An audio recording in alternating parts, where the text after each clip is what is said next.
menjamin pembaca. Kalau nggak ada yang baca, terus apa dampaknya gitu kan? Yang kedua, yang baca pun juga umumnya sesama akademisi. Jadi ya mungkin teman-temannya yang baca. Jadi dampaknya sempit. Kalaupun yang baca banyak, tapi kalau hanya akademisi saja, maka ya sempit dampaknya, hanya sesama akademisi atau mungkin mahasiswanya. Kalau kamu baca, misalnya dijadikan materi untuk pengajaran gitu ya, mungkin tetap sempit gitu kan. Nah, adanya kesulitan untuk menjangkau audiensi yang luas. Jadi kita bahas apa aja barrier-barriersnya. Intinya sulit untuk menjangkau audiens, adanya gap antara publikasi dan dampak dunia nyata. Jadi tadi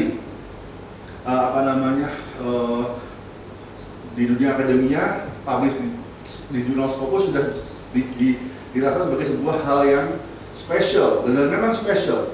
Tapi di dunia nyata biasa aja gitu. Jadi ada gap di sini antara apa yang bagi kita penting dan apa yang bagi dunia nyata dianggap penting. Jadi publikasi kita di Scopus Q1 sebetulnya biasa aja kalau tidak diterjemahkan gitu ya. Kalau tidak kita alih bahasakan, kalau tidak kita komunikasi dengan cara yang benar, maka so what gitu loh. Jadi ininya gitu, apa spesialnya. Dan jadi di sini adanya kebutuhan untuk menerjemahkan. Nah, di sini ada barriers, saya katakan barriers, ada hambatan-hambatan yang mencegah orang untuk mengakses scientific articles. Yang pertama sih adalah media shift. Sebenarnya yang pertama bukan media shift, paywall dulu sebetulnya. Berapa kali teman-teman di sini mencoba mengakses artikel, kita harus bayar, harus daftar dulu, harus login. Karena kebanyakan artikel itu dia membutuhkan subscription ya. Kadang-kadang perpus kita subscribe, kadang-kadang enggak. Ini misalnya di sini harganya 39 euro, 40 euro. Ini 27 euro juga. Euro aja bukan dolar ya. Ini jadi pound soalnya ini pound. Jadi mahal untuk mengakses artikel. Jadi penulis udah capek bikin tulisan, submit, mungkin spend money juga, tidak ada speser pun yang masuk ke penulis. Tapi kalau ada orang mau baca, mereka harus bayar. Ini memang model bisnis jurnal begitu. Nah, hal ini sebetulnya merugikan penulis. Kita udah capek-capek melakukan penelitian. Kita ingin penelitian dibaca orang banyak, tapi orang yang mau baca harus bayar. Bahkan kita sendiri nggak boleh ngasih versi layoutnya ya. Penulis boleh ngasih versi accepted manuskrip sebelum layouting. Jadi versi masih mentah, belum di layout. Begitu sudah di layout, itu sudah jadi hak cipta milik publisher. Nggak boleh sembarangan. Jadi kita nggak boleh kita posting di website kita, ini paper saya, kita bisa dituntut. Yang boleh kita share adalah author accepted manuskrip. Jadi versi yang sudah disetujui, sudah di-accept, tapi belum di layouting. Masih kasar, mungkin masih formatnya masih, jadi ya bedalah versi paper yang sudah selesai di layout sama yang belum di layout. Nah ini isu penting gitu, bahwa bahkan paper yang didanai oleh dana masyarakat, oleh hibah, tapi untuk mengakses kita harus bayar kepada korporasi begitu kan. Nah ini isu yang penting. Ada paywall sehingga orang yang mau mengakses nggak bisa. Kemudian juga ada language and jargon. Terus terang bahasa ilmiah, bahasa Inggris ilmiah ya, itu tidak sama dengan bahasa Inggris sehari-hari. Jadi apalagi kita orang Indonesia, bahasa Inggris sehari-hari aja kadang-kadang agak susah memahami, apalagi bahasa Inggris ilmiah. Dan kadang-kadang ada jargon-jargon yang susah dipahami oleh non-akademisi. Dan ini menjadi barrier juga. Katakanlah ada seorang direksi yang ingin mengambil keputusan strategik.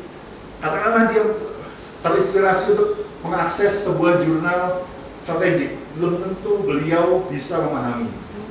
Simply karena bahasanya. Belum paywallnya gitu kan. Sudah ada paywall, harus bayar kemudian ternyata bahasanya terlalu tinggi gitu ya, terlalu eksklusif sehingga apa namanya ya nggak bisa dipahami. Dan yang terakhir, ini saya taruh di atas, tapi sebenarnya ini penting juga, adanya media shift. Kalau kita lihat zaman sekarang, berapa sih yang mau baca konten tertulis? Semakin berkurang, orang semakin nggak laku. Karena sekarang orang lebih tertarik dengan konten audiovisual, begitu. Jadi daripada baca lebih suka dengerin atau nonton YouTube, bahkan yang shorter konten, panjang-panjang skip. Jangankan video panjang, video 30 menit itu sudah nggak laku mungkin sekarang. Orang tertarik 1 menit, 2 menit. Jadi ini juga menjadi barriers. Baca jurnal nggak bisa 1 menit, 2 menit, nggak bisa. Setengah jam pun nggak bisa. Mungkin harus dibaca berulang-ulang, jadi ada barriers. Bukan berarti kemudian kita nggak usah publish di jurnal, nggak penting, bukan begitu. Tapi perlu kita terjemahkan, perlu kita buat versi yang lebih mudah di-digest sehingga orang yang tidak bisa mengakses jadi bisa mengakses. Bahwa kemudian saya ini terlalu cetek buat saya, oke, silakan baca jurnal aslinya gitu kan. Tapi jangan sampai ada orang yang setelah atau yang gara-gara kemampuan memahami tidak bisa memahami, kemudian malah udah saya nggak mau baca penelitian, saya nggak peduli dengan sains. Itu suatu kerugian gitu kan.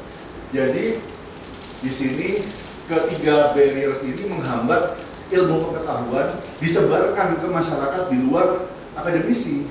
Dan ini 3 barriers yang harus didobrak dengan science communication. Jadi kita sebagai yang di bidang akademia, apakah sebagai dosen atau sebagai mahasiswa, sebagai peneliti, jangan nggak mau tahu, jangan oke, saya serahkan, terserah mau baca silakan, nggak baca silakan. Ya dengan seperti itu nanti paper kita nggak dibaca gitu. Sehingga di sini penting untuk melakukan science communication. Nah, impact of access barrier di sini ada banyak sekali publikasi yang tidak dikutip. Ini kalau salah tahun 2018, itu udah agak lama datanya ya, karena jarang sekali yang meneliti ini. Tapi intinya adalah social science termasuk bisnis itu sekitar 32% penelitiannya tidak ada yang kutip.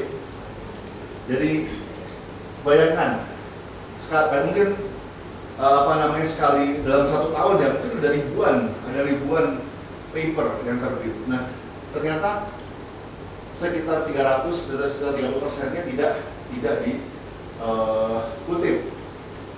Nah, sebenarnya bukan berarti tidak interesting, bukan berarti tidak penting. Di sini simply ada barriers begitu kan, sehingga nggak ada yang baca, nggak bisa baca. Atau mungkin penulisannya terlalu tinggi, terlalu teknikal sehingga sedikit yang baca, sedikit yang kutip. Gap antara findings dan public impact, kita mungkin temuannya keren, tapi publishnya di balik paywall dengan kata-kata jargon-jargon ilmiah yang susah dipahami sehingga tidak tertranslate menjadi dampak sosial. Dan tadi kalau kita ingin penelitian kita diterapkan, diimplementasikan, nggak cukup hanya publish di jurnal. Oke, kalau kita nggak publish ya lebih parah lagi sebetulnya. Tapi kita publish pun masih kurang, karena publish di jurnal itu audiensnya masih sesama akademisi. Kalau kita ingin dibaca oleh policy maker, oleh manager, oleh mungkin aktivis, maka kita perlu menerjemahkan. Nah, ini waste of public fund. Penelitian kita didanai oleh masyarakat sebetulnya, hibah penelitian. Jarang sekali dosen, jarang sekali saya mendanai penelitian saya sendiri. Dan mungkin mahasiswa mendanai penelitian. Tapi intinya itu tetap dana masyarakat ya. Nah, artinya tetap sayang sekali kalau dana masyarakat tadi itu hanya menjadi makanan rayap di perusahaan atau hanya menjadi data digital yang nggak ada yang akses, nggak ada yang baca. Nah, jadi kalau misalnya penelitian kita yang harusnya berdampak tapi nggak berdampak karena paywall, karena bahasa yang susah, konten yang terlalu rumit, maka ini waste of public fund. Kemudian inequality between scientists in developed and developing countries. Jadi ya terus terang yang bisa mengakses itu biasanya memang orang-orang yang memang mungkin di developed countries. Di pengalaman saya pribadi, saya di Australia S3, semua jurnal bisa saya akses. Saya balik ke UI mungkin berkurang 30%. Jadi tapi UI itu udah paling bagus, jangan salah. Akses jurnal di UI ini sudah relatif paling bagus di Indonesia gitu kan. Ada jurnal-jurnal yang mahal banget, misalnya misalnya The Science ya, ada beberapa publisher tuh memang kalau nggak berduit memang jadi too expensive, sehingga mau nggak mau mungkin tidak diprioritaskan. Tapi intinya adalah tadi ada inequality. Kalau diserahkan kepada pasar, silakan baca Arab pun nggak baca Arab pun misalnya seperti itu ya maka yang terjadi adalah orang di developed countries yang punya akses, punya kemampuan bahasa Inggris yang lebih canggih, dan mereka bisa baca, punya akses terhadap ilmu pengetahuan. Tapi bagaimana dengan katakanlah ilmuwan di Afrika, ilmuwan di Asia yang mungkin developing countries, ada barriers, sehingga kalau kita tidak melakukan silent communication, maka akan memperlebar gap antara pengembangan ilmu pengetahuan di developing and developed countries. Jadi tadi inequality ini nyata. Inilah pentingnya kenapa kita perlu melakukan science communication. Nah, bagaimana sekarang? Sudah dijelaskan tentang kenapanya, sekarang bagaimananya. Nah, saya bukan orang Altmetric, saya tidak mengiklankan Altmetric, cuma di sini dikenalkan saja bahwa Altmetric itu adalah alternatif. Jadi pengukuran alternatif terhadap dampak ilmu pengetahuan. Dan ini berbeda dengan pengukuran tradisional yang fokus pada citation. Di sini citation tetap ada. Kalau salah, saya lupa di sini salah satunya ada citation, tapi dikembangkan tidak hanya jumlah kutipan, tetapi juga seberapa banyak penelitian kita itu mungkin digunakan oleh dokumen-dokumen yang di luar dokumen ilmiah. Sebagai contoh di sini policy dokumen. Jadi kalau paper kita dikutip oleh policy dokumen, nggak akan muncul di H-Index, nggak akan muncul di Scopus. Scopus hanya mengindeks artikel Scopus. Jadi kalau paper kita dikutip di misalnya policy papernya BI misalnya, nggak kedetek tuh di H-Index. Misalnya Bank Dunia mengutip paper kita, nggak tercatat di H-Index, tapi tercatat di Altmetrics. Jadi dia lebih berdampak, ini lebih luas indikator dampaknya. Yang kedua, berita di sini luas, bisa koran, bisa bisa media populer. Intinya lebih luas dari artikel. Jadi artikel ini jadi ada policy, sosial media, mass media, Wikipedia, YouTube, ini beberapa di antara komponennya. Ini lengkapnya gitu. Apakah harus semuanya? Enggak juga sih, enggak juga. Jadi dosen pun atau peneliti pun ya punya kebebasan. Ada peneliti yang lebih suka dengan berita. Jadi penelitiannya diterjemahkan menjadi press release. Ada beberapa peneliti yang seperti itu, bekerja sama dengan mungkin jurnalis di bidang sains, sehingga penelitiannya itu berdampak. Dan ada juga media outlet yang saya sampaikan, diantaranya media outlet yang memang fokus untuk merepublish penelitian ilmiah menjadi sebuah berita yang dapat dikonsumsi orang awam.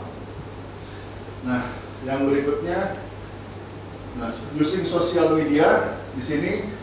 Nah, ini kadang-kadang peneliti, saya kembali ke dosen ya, karena saya dosen. Tapi intinya peneliti kadang-kadang kurang tepat dalam menggunakan sosial media ketika mengkomunikasikan penelitian.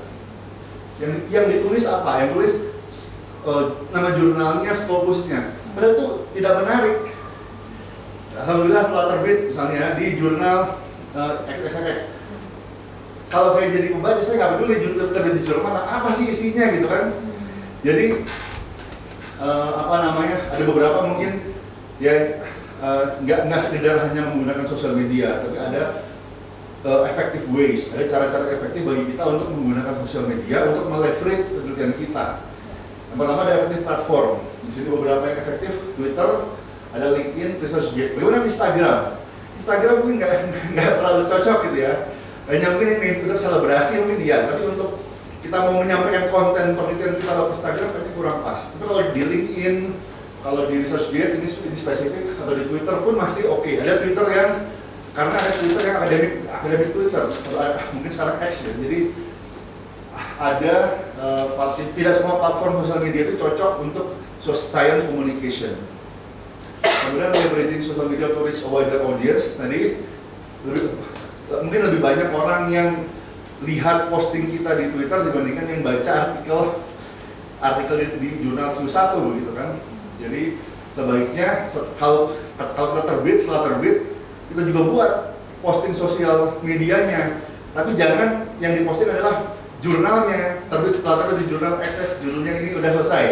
Yang lebih penting adalah sebenarnya apa isinya, apa takeaway informationnya yang ya arti gini. Kalau saya nggak baca jurnalnya, saya baca sosial medianya, saya tahu itu tentang apa sih papernya, apa sih temuannya gitu kan. Kalau tertarik silahkan baca, baru kita ada linknya, silahkan baca sendiri di linknya gitu kan. Tapi bukan otomatis gitu ya. Ini pertama, beberapa tips, know your audience. Jadi siapa audiens kita, apakah umum ataukah praktisi. Kalau di LinkedIn kebanyakan praktisi. Jadi bahasanya pun jangan disamakan antara bahasa Twitter dengan bahasa LinkedIn.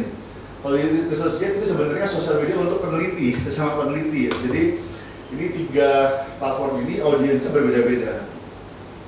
Kemudian start with a hook. Jadi use interesting fact or question. Pertanyaannya dulu, jangan terbit di mana gitu. Kalau terbit di mana itu kita sekarang menyombongkan ya. Saya sendiri juga